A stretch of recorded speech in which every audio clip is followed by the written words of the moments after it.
Secondary growth. Primary growth क्या चीज होती है, डेफिनेशन देखते हैं। Growth of root and stem in length with help of the apical meristem.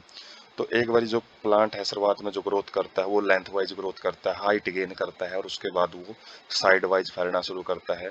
जो उसके स्टेम है, ब्रांच हैं, वो मोटाई गेन करते हैं, ग्रोथ गेन करते हैं। तो प्राइमरी ग्रोथ में जो हाइट होती है वो किसकी वजह से, लेंथ है जो, वो एपिकल मेरिस्टेम की वजह से गेन करता है पौधा।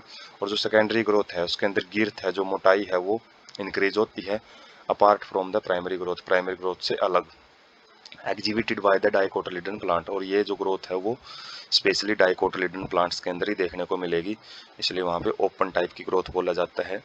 Tissue involved to lateral meristem. तो यहाँ पे जो टिश्यू हैं जो सेकेंडरी ग्रोथ करवाते हैं वो वेस्कुलर कैम्बियम और कोरक कैम्बियम दो होते हैं।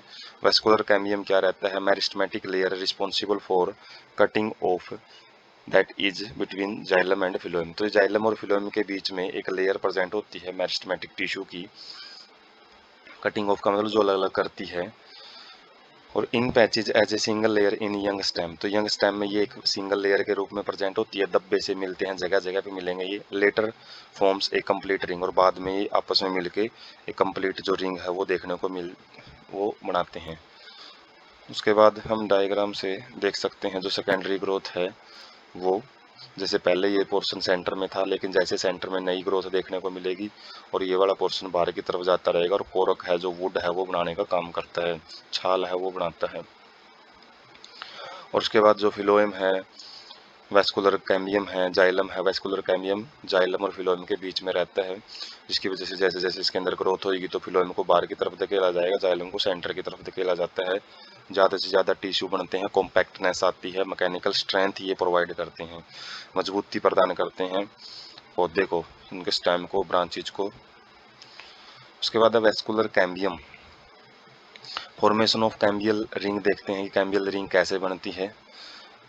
इंट्राफेसिकुलर कैम्बियम यहाँ पे प्रेजेंट होता है, continuous ring of cambium formed by transformation of cell. कुछ सेल हैं वो अपना जो आकार है वो बदलती हैं, उसकी वजह से ये रिंग है वो बनती है। और किस किस के बीच में होती है, प्राइमरी जाइलम एंड फिलोएम के बीच में, with the cell of medullary rays in meristematic and dicot stem. तो डाइकोट स्टेम में देखने को मिलती है, ये मेडुलरी रेज की कुछ सेल्स हैं वो फिलोएम और जाइलम के साथ मिलके ही, जो जाइलम और फिलोएम के बीच में कुछ सेल प्रेजेंट होती हैं उनके साथ मिलके ही इंट्राफेसिकुलर कैम्बियम है। इंट्रा मतलब विद इन, फेसिकुलर कैम्बियम है, कैम्बियम के अंदर ही ये प्रेजेंट होती हैं सेल्स। एक्टिविटी क्या रहेगी कैम्बियल रिंग की, cambial ring becomes active and cut off new sales. तो कैम्बियल रिंग है जैसे सेकेंडरी ग्रोथ स्टार्ट होती है तो ये एक्टिव हो जाती हैं और अपनी जो नई सेल हैं उनके अंदर बदलना शुरू हो जाती हैं, नई नई सेल बनाती हैं। Towards with mature into secondary xylem. तो ये सेंटर की तरफ तो जाइलम बनाती हैं और जबकि बाहर की तरफ है ये फिलोएम बनाती है, सेकेंडरी फिलोएम बनाती हैं। और ये इनर साइड में ज़्यादा एक्टिव होती हैं, किसकी कंपैरिजन में, बाहर की साइड में। देन ऑन आउटर सरफेस, तो secondary xylem is produced more than secondary phloem. तो सेकेंडरी जाइलम है वो ज़्यादा देखने को मिलेगा, सेकेंडरी फिलोएम है वो कम बनता है। सोन फॉर्म में कॉम्पैक्ट मास, और आराम आराम से सेल है ज़्यादा से ज़्यादा इकट्ठी होती रहेंगी, और कॉम्पैक्टनेस वहाँ पे स्पेस है, वहाँ पे जो सारा खाली जगह है वगैरह है वो वहाँ पे कवर कर लेती हैं। Primary and secondary phloem crust due to the continuous formation. जैसे जैसे नई सेल बनेगी तो पुराने वाले जो जाइलम है और फिलोएम है, खासकर जो फिलोएम है प्राइमरी और सेकेंडरी फिलोएम, वो आराम आराम से सिकुड़ जाते हैं, बिल्कुल क्रस्ट हो जाते हैं, कुचल दिए जाते हैं सेल्स के द्वारा। And accumulation of secondary xylem, और सेकेंडरी जाइलम ज़्यादा से ज़्यादा बढ़ता हुआ देखने को मिलेगा वहाँ पे। प्राइमरी जाइलम रिमेन्स मोर और less intact.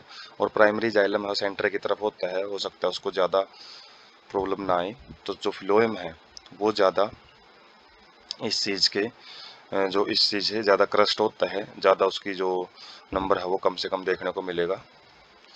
Secondary medullary rays, narrow band of parenchyma passing through the secondary phylum and secondary phloem in the radial direction. तो रेडियल डायरेक्शन अलग अलग जो रेडियस है उनके अंदर सेकेंडरी जाइलम और सेकेंडरी फिलोएम के बीच में एक पैरेन्काइमेटस सेल से बनी हुई एक पट्टी होती है, नैरो बिल्कुल पतली एक पट्टी प्रेजेंट होती है, उसी को सेकेंडरी मेडुलरी रेज बोलते हैं। तो ये हम वेस्कुलर कैम्बियम है उसको देख सकते हैं। तो यहाँ पे अलग अलग रिंग है वो देखने को मिलेंगी। तो अंदर की तरफ है वो जाइलम बनते रहेंगे, बाहर की तरफ है फिलोएम, और फिलोएम को ज़्यादा क्रस्ट किया जाएगा क्योंकि जो ग्रोथ है वो जाइलम ज़्यादा से ज़्यादा देखने को मिलेंगे और वो बाहर की तरफ उनको धकेलते रहेंगे, जिसकी वजह से फिलोएम है वो क्रस्ट होते चले जाएंगे। तो यहाँ पे और हम इसका जो वुड है, वुड को जब हम बिल्कुल थिन डाइसेक्शन उसका करते हैं तो उसके अंदर ये जो रिंग है, अलग अलग टाइप की जो रिंग है वो सेकेंडरी ग्रोथ की वजह से ही देखने को मिलती है।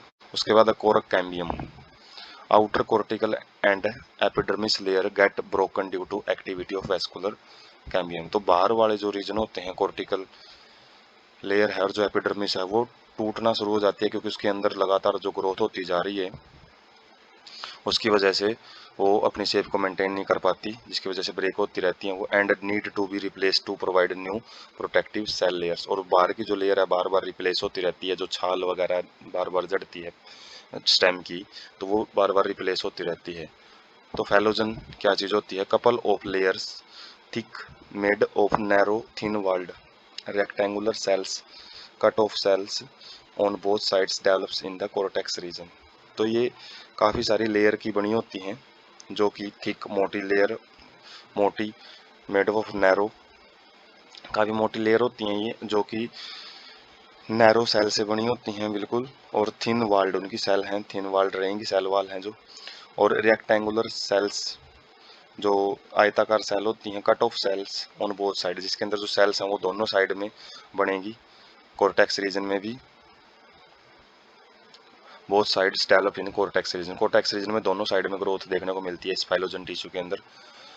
तो कोरक और phellem outer cells impervious to the water. तो जो बाहर वाली साइड में जो सेल बनेगी वो वाटर के प्रति इम्प्रीवियस होती हैं, जो वाटर को अपने अंदर नहीं जाने देती क्योंकि इनके अंदर सोब्रिन नाम का जो सब्सटेंस है वो प्रेजेंट होता है। सेकेंडरी कोर्टेक्स और फैलोड्रम ये इनर वाली साइड में प्रेजेंट होता है, पैरेन्काइमेटस सेल्स का बना होता है जो कि कोरन कैम्बियम के अंदर प्रेजेंट होते हैं स्ट्रक्चर। पेरिड्रम इंक्लूड फैलोजन फैलम और फैलोड्रम, फैलोड्रम तो ये चीज़ें प्रेजेंट होती हैं पेरिड्रम के अंदर, इसमें सारे पोर्शन है वो देखने को मिलते हैं। उसके बाद है due to activity of cork cambium pressure builds up on the remaining layers. तो कोरक कैम्बियम की वजह से जो प्रेशर है अंदर वाले लेयर के ऊपर वो बनता रहता है, peripheral to the phellogen and ultimately die and slow off. तो जो रिमेनिंग लेयर हैं जिसकी वजह से प्रेशर पड़ने की वजह से जो फैलोजन की जो रिमेनिंग लेयर है पेरिफेरी की तरफ वो डेड होती रहती हैं और वो हटती रहती हैं वहाँ से छाल के रूप में। तो हम पिक से समझ सकते हैं जैसे ये फैलम पार्ट होता है लास्ट वाला, उसके बाद फैलोजन इससे बीच वाला पार्ट होता है और फैलोड्रम वाला पार्ट होता है। तो फैलोजन से बाहर वाली की तरफ फैलम बनता रहता है और अंदर वाली तरफ फैलोड्रम बनता रहता है, और इन्हीं सबको क्या बोलते हैं? पेरिड्रम, क्योंकि ये पेरी का मतलब है पेरीफ्री की तरफ प्रेजेंट होती हैं और ड्रम का मतलब ड्रमिस, तो ड्रमिस लेयर का काम करती हैं, वेस्कुलर बंडल होते हैं, तो पेरिड्रम इस तरीके से फॉर्म होती है।